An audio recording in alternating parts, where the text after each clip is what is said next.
যখন আমার বিয়ের কথা ঘরে হচ্ছিল মনে হচ্ছিল ইলেকশনের টিকিট পেয়ে গেছি।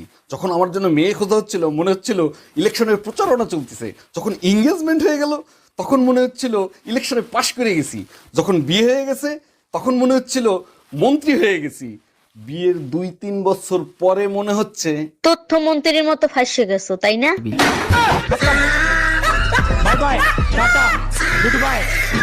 আচ্ছা, আমার গায়ের রং যদি কালো হতো তাহলে কি তুমি আমাকে বিয়ে করতা? জীবনেও করতাম না। আমি কালা তুমি কালা, ছাউপনা গুলোও তো কালা হইতো তাই না? আর যদি আমার বাবা যৌতুকে প্রাইভেট কার দিত তাহলে? তাও করতাম না। তোমার বাপের প্রাইভেটের চক্করে আমার জামাইরে হেলিকপ্টার দেয়া লাগতো। ভাবি, শুনলাম এবারও নাকি আপনি ইলেকশন করবেন। দেখেন না রাস্তাঘাট ভাঙ্গা চুরে একাকার হয়ে গেছে, তাই ইলেকশন করতে হবে। আগের বার তো বাড়ি গাড়ি ব্যাংক ব্যালেন্স সব করছেন, এবার কি রাস্তা ঠিক করবেন? আরে না, এইবার হেলিকপ্টার কিনবো, ভাঙ্গা রাস্তায় একদম চলা যায় না।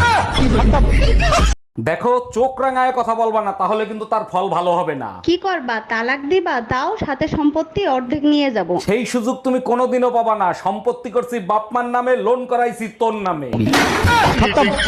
Bye bye, tata, good bye.